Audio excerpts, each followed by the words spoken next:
I'm Dan, and this is 10,000 Hours of Indie, a podcast exploring new music and delving deeper into what goes on in the background of the independent music industry. I'm a musician and passionate music lover, and I wanted to delve deeper into new music in the independent scene around the world. I also saw this as a chance to help artists connect and share their stories, so if there's someone you hear and you want to find out more about, every podcast has links in the show description. Get involved, help this community grow, follow on the 10,000 Hours of Indie socials, you can find all the links in the show description. And also feel free to email me about anything music related, 10,000indie@gmail.com. I'm open to any ideas and love listening to your promos.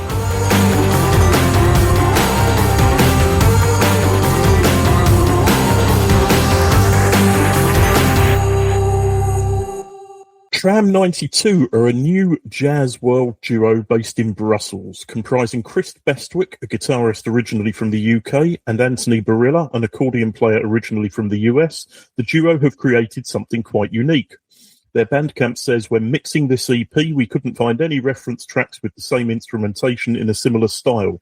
This means there must be a lucrative gap in the market for slow and melancholic accordion and guitar music with beats. It's certainly not a combination that I've come across before, so I summoned Chris to an interview to find out more. Hi, Chris. How you doing? Hello, Dan. I'm very well. How are you? I'm good. Welcome to the podcast. Great to be here. Thank you. So, a little background for the listeners. You met Anthony in 2010 when you were in Kosovo and then reconnected last year in Brussels. Fill us in on how and why this is a regular occurrence for you in terms of bumping into people in different countries. Yeah, I'm not sure how regular it is. It was certainly a long gap between us initially meeting in 2010. We both lived there for 2 or 3 years and then went our separate ways. The reasons we were there because our wives were working there and they both got jobs in different places. And we'd hung out a lot in Kosovo and, liked each other as friends. But we didn't do any playing together at that point. And then again in Brussels last year, we were drawn together for the same reason, that our wives just coincidentally ended up working in the same city. And then we just got to talking and said, okay, we've actually got to do something this time. We sort of vaguely talked about it in the intervening years. But we said, okay, since we're in the same place, let's just make some things happen. And this is one of those projects. We were actually rehearsing for another project, which was a country trio. We were waiting for the singer to arrive, and I just started playing one of the tunes, or a guitar part that became one of the tunes on a new EP, and Tony just started improvising something. And we just both kind of looked at each other and instantly thought this might be something. And we didn't know whether it would be something that would appeal to anyone else, but for us it was just instantly like, this just sounds good, and it doesn't sound like anything else we've heard. I mean, there are kind of gypsy jazz lineups of guitar and accordion fairly commonly. And a few years ago, there was the Gotan project thing, which was the kind of Argentinian tango version with beats and things. But I haven't heard anything quite like this, which either means we're just barking up completely the wrong tree, or maybe there's something that people might like. We'll find out. So although we've covered this on a previous podcast I've done, can you fill the listeners in on your musical background? Just a sort of brief snippet of where you've been and what you've done. Yeah, I'm a guitarist, mostly jazz over the years, and I've played with lots of different people in lots of nice venues, and also kind of going into what was then called world music, kind of Turkish things and Moroccan and Algerian. And so I'd also done covers bands and all the usual things that any jobbing musician would do, like weddings and functions and all this kind of thing. And then last time we spoke, it was because I was jointly running a project called Artfully the Goldfish, which was a collaboration with an English trumpet player, a friend of mine. So lots of different projects over the years, just kind of following wherever my interests and heart lead at the time. And Anthony is known, or from what I've read of his sort of biography, he's written music for stage productions and is also a performance artist who's done a lot of travelling around Europe and Africa, from what I've seen. Is that right? As far as I'm aware, I'm not sure whether he's done a lot around Africa, but he's definitely done a lot in lots of places. He has a band in the Balkans that he travels to fairly regularly. His last gig was in Belgrade, I think. In Houston, he does a lot of stuff. He was running a theatre company for a long time, and he's been managing a kind of chamber music, classical music organisation there prior to his move here. He describes himself to me as not thinking he's really a musician. He says he's kind of just he's just a creative person. He, writes poems, he writes plays, he writes musicals, he acts, he produces, he's just a sort of Renaissance man, I think. Whereas I'm much more like, I need to learn to play the guitar really well. So our two different temperaments, I think, blend really well together in these kind of projects. I was listening to a few tracks by Merrill and Tony during my research, and it's really good stuff. How aware were you of Anthony's previous music projects before working together? Oh, very aware, because he's been doing this Merrill and Tony project for years, I think sort of 12 years or something. Every release they put out, I follow them. And he's also got his own projects under the banner of the Truth and Reconciliation, I think it's committee. And that's, again, very varied. Some of them are very kind of spoken word. Some of them will be almost poetry with backing. And, again, he just follows his heart and does whatever he wants. I don't think he just does it based on what he likes, never finding what people want. And he does lots of things that are grant supported. Again, so he's not worried about necessarily making money from it, just sort of making art that someone finds valuable enough to want to support him with, which I admire. So on to the release. I've always known you as a jazz guitarist with projects, as you mentioned, like Archie the Goldfish. But although there are certainly some jazz elements to this EP, I wouldn't call it jazz. No, me neither. When we were releasing it, so it's going to be released through Funky Walla, the same label that releases Archie the Goldfish stuff. I was having a chat with Keishon, the guy who runs the label, and he was saying, well, what is this? What are we going to call it? He said, I'm limited through the portal, the Kudos distributor. We have to pick one of these descriptions. I said, I really don't know. I don't think it's jazz. And world seems to have slightly lost favour. It seems a bit patronising, but that was the category that was available on the portal. So we just kind of said world fusion or something. And genuinely, I don't know what it is. I don't know what the genre is. What would you think it is? I don't know about the genre, but when I listen to it, I can sort of picture myself walking down a Parisian street and you two being street buskers almost. Well, it's definitely got a francophone vibe to it, which we're not unaware of living in a francophone culture in Belgium. I mean, the intention of the project was to go out and do some gigs. We thought it doesn't hurt to have this sound that's kind of part of the Belgian and francophone Belgian culture. And Tony has this background from growing up in Texas, where the accordion has a different part in the musical culture there, obviously with all the Tex-Mex and all that kind of influence over the years. So yeah, I'm pleased you had that impression. It certainly gives me that feeling too. But because of the beats, as I say, it doesn't have this sort of gypsy jazz thing. It has something a bit different to it. And it felt a little bit North African to me. Like I say, having played with Moroccans and Algerians, something in the guitar parts had a little bit of that kind of syncopated vibe to them, where I'm kind of playing the bass parts and everything else at the same time. So Reconnections is 5 tracks of guitar, accordion, and some subtle, possibly understated drum loops. Tell us how you decided to start out on this path together. Well, it really did come from the relationship first. So, like I said, we just sat in the room and I played something that I had, and he just joined in. And we didn't have any intention to have this kind of instrumentation, I don't think, because Tony is a multi-instrumentalist, so he plays keyboards in some of his bands, he plays bass in some of his bands, and accordion as well. If I sort of thought about it in the abstract, I might have thought guitar bass or guitar keyboards, not necessarily guitar or accordion. But it just sounded so nice. And then for a while I was thinking of, should we get a drummer? But it's just a logistical thing. It's really hard to find an available drummer for a project. And then you get into the logistic issues of the venues have to be bigger, they have to pay more, the transport is more complicated. And so I just said to him, I'm just going to buy this drum machine. I think it might work, this kind of idea of beats. And they're not loops, they're all kind of programmed. I mean, loops in the sense of they do loop, but they're not pre-recorded. I mean, they're all sort of individually programmed by me. And as soon as Tony heard it, he said, no, this is it. This is the direction of it. This seems to be what we're both feeling. And then we can just go and play in wherever with me and him and a small drum machine and fit in a corner if we need to, but also turn up at a larger venue if they'll have us. So, yeah, it just kind of evolved very naturally. And I wasn't intending necessarily to even make a recording. We were just going to try and do a rough demo.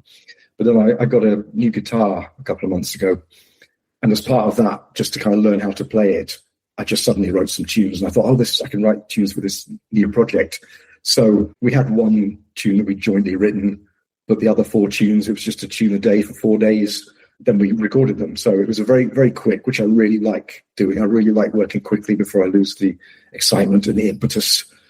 And then just kind of stick it out. You just want to go and play to some real human beings in bars and venues.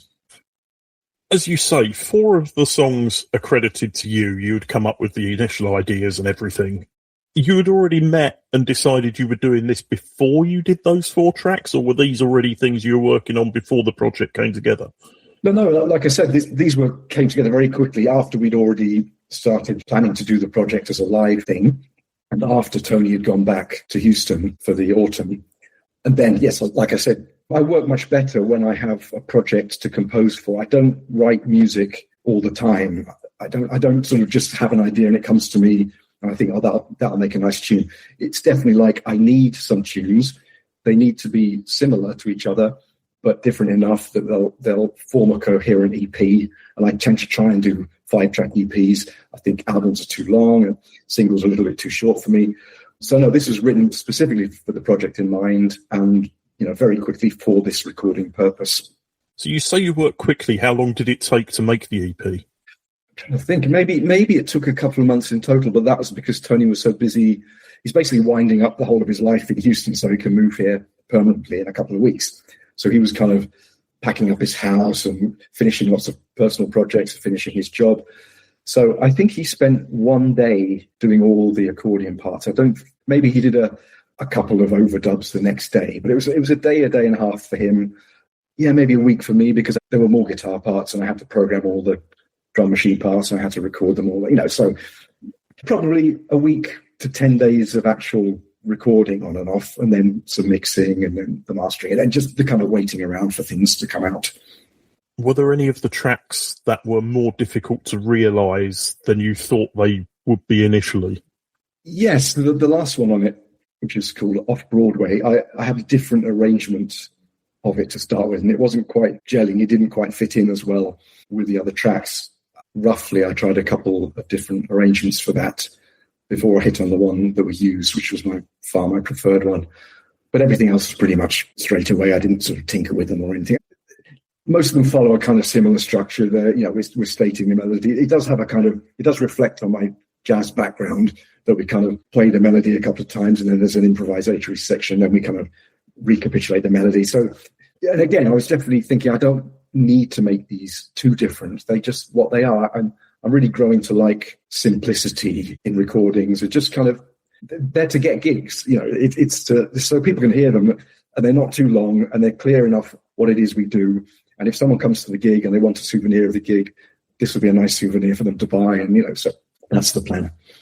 So despite the fact you wrote 4 of the 5 tracks, or you're credited as being the writer for 4 of the 5 tracks, you very much let the accordion take the lead on most of them. Was that intentional or just something that happened when you knew it would be an accordion playing it? I think it was because I was writing the tunes and because I kind of hit on this style. There are some overdubs on the EP where I'm soloing over my own backing, but the backing is mostly me playing everything together with this kind of, playing, there's no bass on it. So it's me playing a kind of guitar bass line, but then playing the accompaniments. And because that was so much part of the sound, it didn't really seem to make sense to then say to Tony, can you kind of replicate what the guitar's doing? I don't even know if it's possible to do that on an accordion, Whereas the tunes we'd previously rehearsed before I'd written these, they were more divided between him playing backing and me playing melody or vice versa. But just for these, just because of the way we did it and the way we were in separate places, I was just kind of sending him suggestions every day for 4 days. Do you like this? Do you like this? Do you like, and then we just thought we'll go with that. Plus he was really busy. As I said, he had limited time to do the recording. So it just made much more sense for him to play the tunes, which are easy for him to read. Do you think in a way that was a good thing for you? Because I wouldn't say you're impatient, but you want to get things out. You like to get things finished quite quickly. So in a way, was it the perfect working relationship, do you think? Yeah, for me, for this, I think in future we'll probably work more together on it. I'm not sure. It's never going to be 100% perfect, but an 80% something out in the world worth infinitely more than all these things you've got on your laptop that you never finish. Would you say that these tracks are going to develop when you start to play them live, do you think?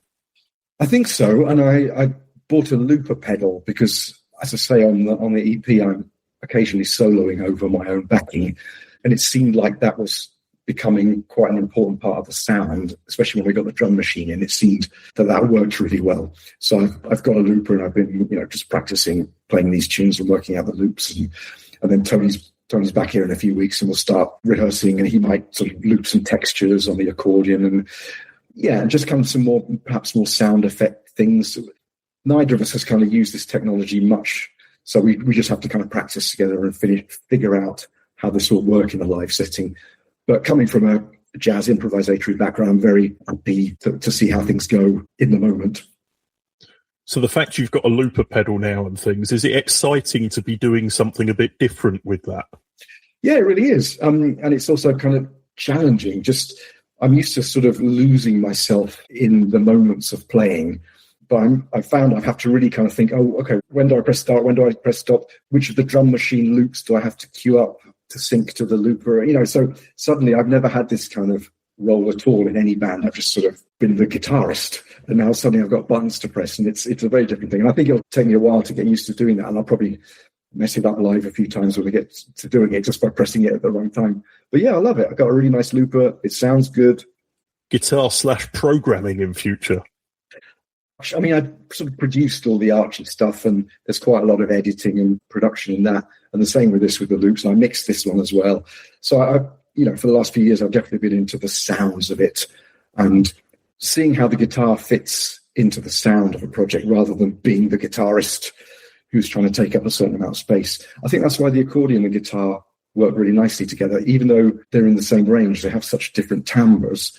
They're really distinct from each other, which I really like. And also, I like the fact that the guitar can actually go much lower than you think it can. I don't think I missed the bass at all on any of these tunes. If I hadn't said there wasn't a bass on, I think most people wouldn't notice there wasn't a bass on. So I kind of quite like exploring the ranges and leaving a lot of space for both instruments to just sort of make their mark. It's not a sparse recording, but there's not so much there that you can't hear everything at the same time. There's not too many layers, I find. There perhaps could have been more layers if we kind of wanted to produce it more and more and more. But I quite like the simplicity of it just being what it is. There was a record that came out a couple of years ago called Congo Guitar. Do you know it? It's just an African guitarist who lives in Sweden. And it's a lovely album. The music's nothing like our music, but the simplicity was an inspiration. He's just playing sometimes just single guitar parts, very sort of repetitive, meditative kind of thing, with occasional drum machines. I mean, really simple old drum machines, just press the button and it plays the thing. But it sounds fantastic, and it's not overproduced, and they haven't worried too much about the sound. And that, for me, was sort of something. And also, I tried to imagine it being played just in a bar over a not very good sound system. Would you hear everything? And that was a really intentional thing of like, you could listen to it on your phone and it'll make sense. You've got the main parts of the tunes and the arrangements and the sounds. And I kind of like that idea. On to a topic you're not so keen on. Just briefly, we'll touch on social media. I know you're not a fan, but you do have an Instagram for this duo. We do. I mean, we've got all the social media. Well, we've got Instagram and we've got Blue Sky, and but neither Tony or I really love doing it. So it's kind of like blood out of a stone. I post when something feels natural to post. Neither of us wants to be a content creator. I don't know how much difference it makes. There are so many people sort of shouting into this void and competing for this very limited attention. I think it's probably good for when we get some gigs. It'll be good to have it because it's a way of just telling people when they're happening. When we have things to post, we'll post them. But it's a conscious thing. I really want to kind of connect with real people this year. And I want to go and play to people in spaces and just have that feeling with my friend and just kind of interacting. And that's really my ambition for the year. So live shows, you mentioned that you really want this to be a live act when your other partner gets back from the US. What are you going to do with it? Do you want to throw it everywhere, or are you just going to do some small gigs, or other sort of possibilities endless for this? I don't know. We don't know, and we're just going to see what works. It feels to me like it can just work in less rowdy bars, where Brussels has got a lot of music going on in a lot of spaces. I'm not sure what the licensing situation is, but it seems like, bars can just have music, and it's not quite as onerous as in the UK, for example. So just to start with, we just want to try and play around here. As I say, we're hoping that the audience is maybe receptive to the sound of accordion and guitar, and it may sort of have some nostalgic meaning for them. I'd like to do some festivals. I'm not sure if it's a kind of full-on concert band yet, where people kind of come and really sit quietly, or if it's just a sort of, I wouldn't say background, I think it's a bit better than that, but you know what I mean, where it's just kind of you have a quiet drink with your mates and have a little chat, but you're kind of mostly focusing on it, but not so attentively that it's pin drop kind of things. You've mentioned wanting to play some gigs with this and that there are upcoming possibilities. Does that mean you're already starting to think about, 5 songs isn't a huge amount for a live set. Are you already writing some new songs to go with this? Well, we have quite a few tunes already we're doing some of my sort of pre-written tunes for different projects. Some of them actually from the Goldfish project, because that's only ever been a recorded project. We've never had a chance to play any of these tunes live. And so I'm just taking the opportunity to play some of the instrumentals that I wrote for that project with this project. And I've also got stuff I've written for other projects over the years. And then we have some covers of various kinds. I think we've probably got about 20 tunes, maybe. Plenty to do a live show. And also I'm trying not to get too much into thinking of it as a kind of jazz format live show where you have to do your 45 minutes, then you have to take your break, then you have to do your 45 minutes. I prefer it to be maybe just a shorter set or gigs with other people where you each play your own set and that kind of thing. So the final question, this might be challenging for you because I know you're a bit focused on what you do when you get into it, but what music are you listening to at the moment that people may not be aware of and should take some time to check out? Well, maybe the one I already mentioned, if they haven't heard that, the Congo Guitar album. I think most people would really like that. Who's the artist for that? He's called Vembi Dukula, I think. I think it's Vembi Dukula. If anyone Googles Congo Guitar, kind of in quotes, it was a reasonably successful thing a couple of years ago, so it should be fairly soon in the Google search results. It's really good. I was going to say it's a kind of a bad time to ask me about new music because I just got a turntable a couple of weeks ago for the first time in ages. So I'm actually just going back through everything from years ago, just all the kind of old jazz things and all the old childhood albums and all this kind of thing. So what was the first thing you put on that new record player? I put on a Jeff Parker album. Do you know him? He's a guitarist. He has this label called International Anthem out of Chicago, which is very kind of cool and hip. They do lots of jazz stuff, but with an interesting twist. I think it's called A New Breed. So for anyone wishing to find out more, Tram 92 are on Instagram, Blue Sky and Bandcamp. Reconnections by Tram 92 is out now on Bandcamp and all streaming platforms. Chris, thanks for filling me in on all the gaps. Thanks, Dan. It's been a pleasure speaking to you.